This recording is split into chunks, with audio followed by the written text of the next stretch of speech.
One of the businesses which has come very natural to our country is retail, where everybody knows how to sell stuff and people everywhere want to buy stuff within the country.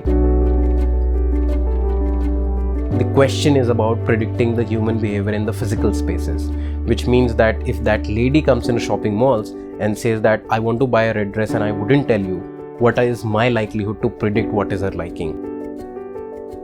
Let's launch a common platform for all these 4,000 brands, the biggest brands of the country, where they have the ability to reach out to their consumers and not rely on the biggest digital marketing companies like the Googles, Facebooks of the world, which are pretty expensive for even a small retailer.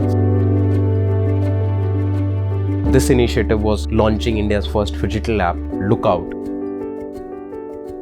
Lookout, since we launched within first 6 months, it gathered 1.3 million unique app consumers, which possibly has been the fastest growth any application has achieved within the country within first 5-6 months of launching it. So I think a whole lot of such things were endearing.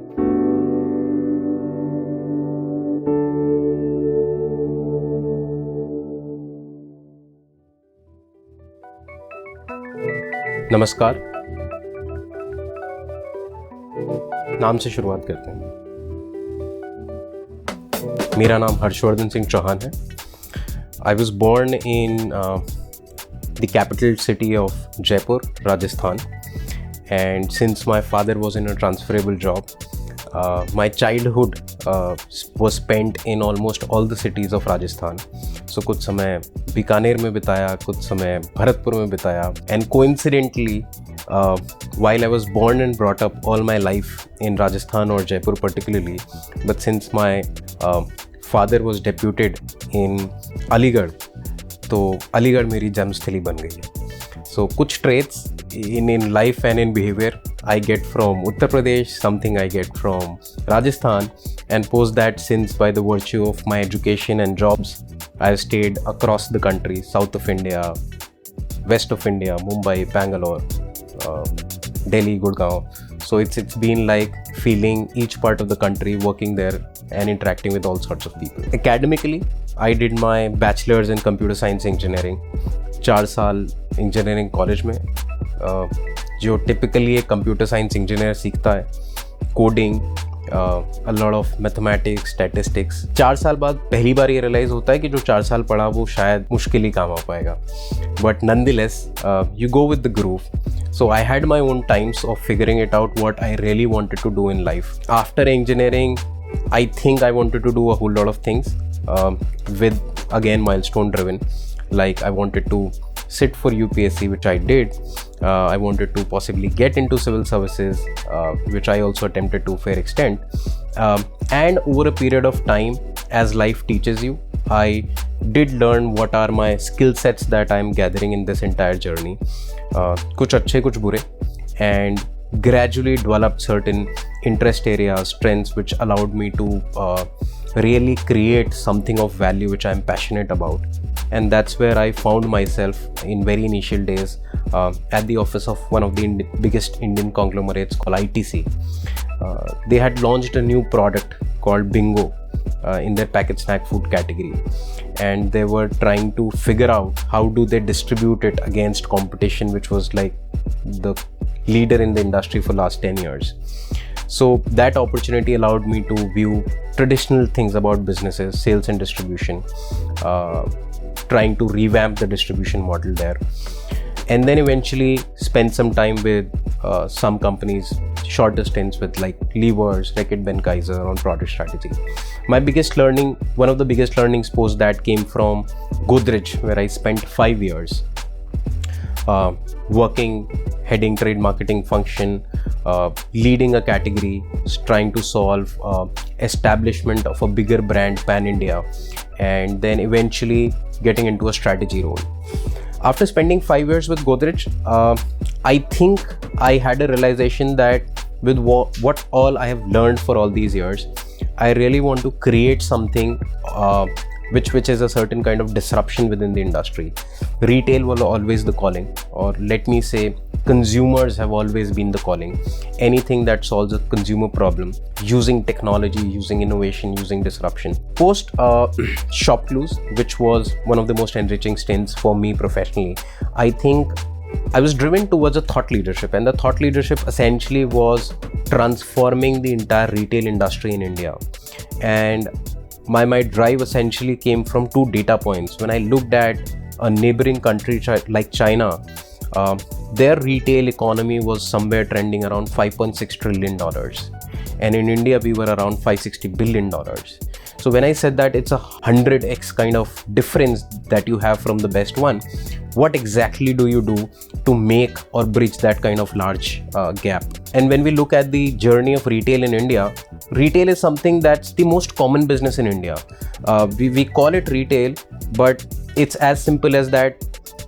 When you come out of your home, आपके घर के सबसे पास पान वाला, जो आपको सब्जी बेचता है, वो जो आपकी ग्रोसरी घर पे डिलीवर करता है, जो आपको अखबार घर पे देता है, जहाँ से आप कपड़े खरीदते हैं. So everything else that you see around you, the markets, the bigger shopping centers, or even the e-commerce platforms now, everything falls into retail. So I think one of the businesses which has come very natural to our country is retail.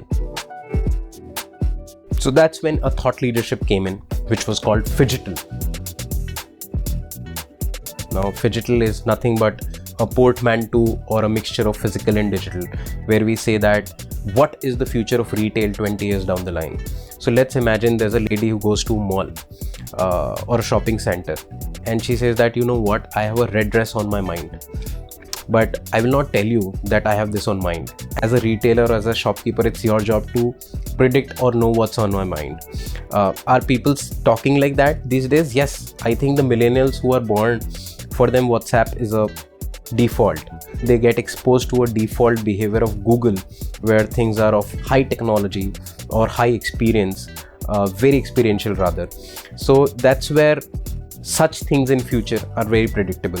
And the next thing that lady does is, I will not also tell you which brand I want, because you have to predict which are the brands I am likely to buy, and guide me to those brands and give me a pricing which is so dynamic, where my likelihood of purchase increases. Decades down the line, the large part of the onus is with the retailers and the marketplace players, saying that how do you become really smarter to try and come more closer to the consumer.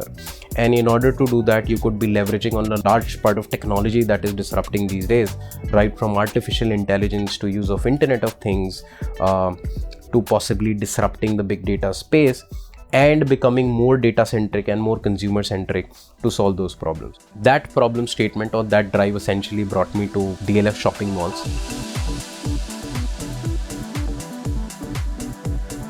DLF shopping malls is India's biggest physical marketplace. We serve annually about 60 million consumers, and with a total business size of close to $4.5 billion dollars of gross merchandising value.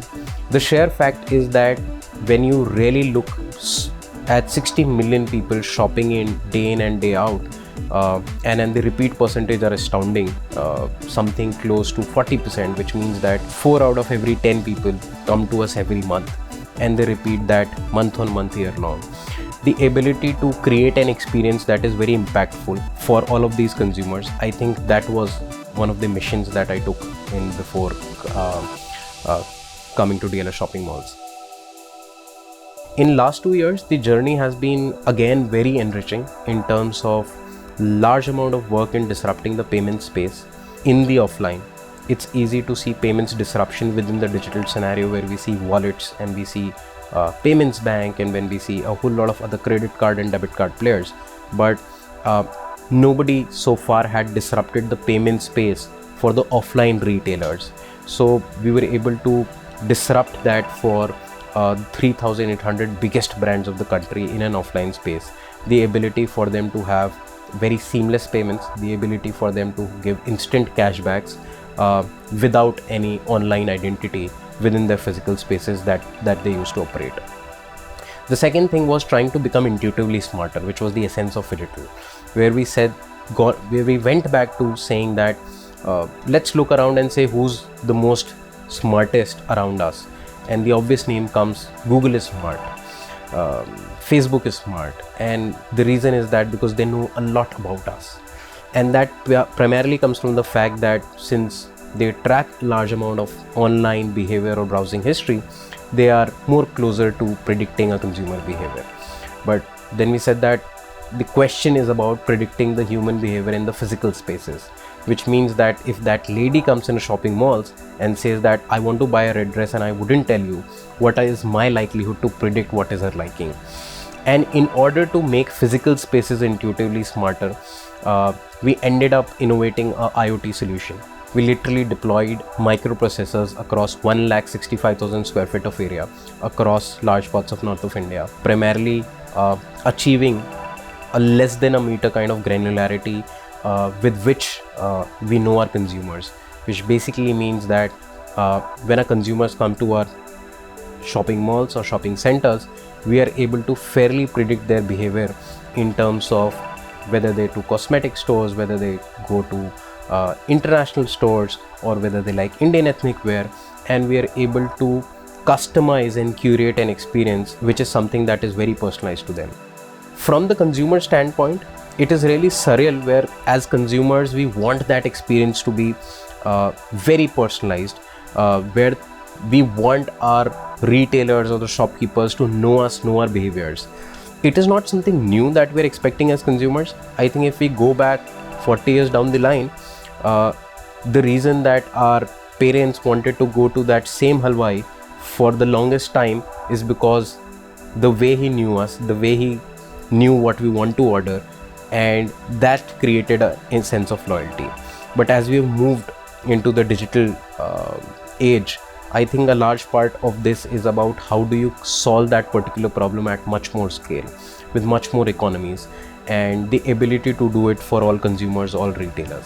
Let's launch a common platform for all these 4,000 brands, the biggest brands of the country, where they have the ability to reach out to their consumers and not rely on the biggest digital marketing companies like the Googles, Facebooks of the world, which are pretty expensive for even a small retailer, and where they can advertise and reach out to consumers in a more effective manner, and they have more control over driving in traffic to their stores, and which essentially digitally empowers them. So this initiative was launching India's first digital app called Lookout.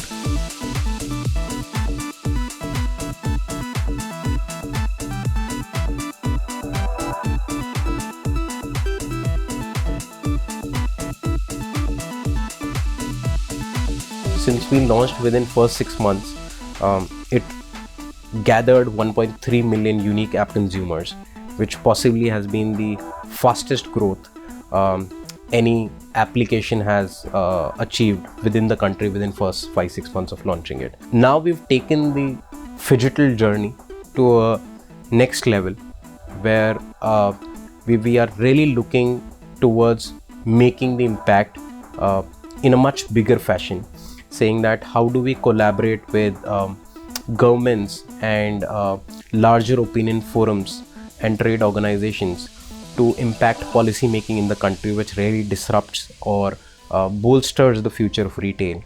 And an attempt to that is the One India Phygital policy, which we have been working with the Ministry of Commerce and Industry, which essentially aims at empowering the local retailers across the country and trying to bridge their gap where they see more demand of consumers, they see a seamless access of becoming digitally empowered, and they have more control over impacting their own revenues and profitability, and which makes them equally strong as any other organized player or any other MNC retailer, and that is how we truly believe that we'll be able to shape the future of retail.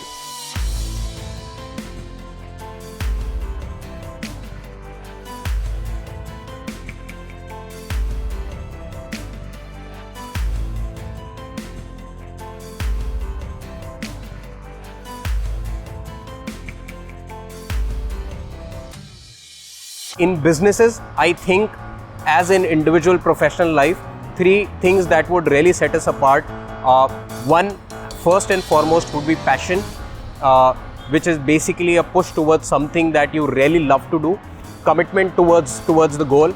And third most important is persistent to keep moving towards your goal despite no matter how big the failures are, but the sheer ability to move towards success one final day.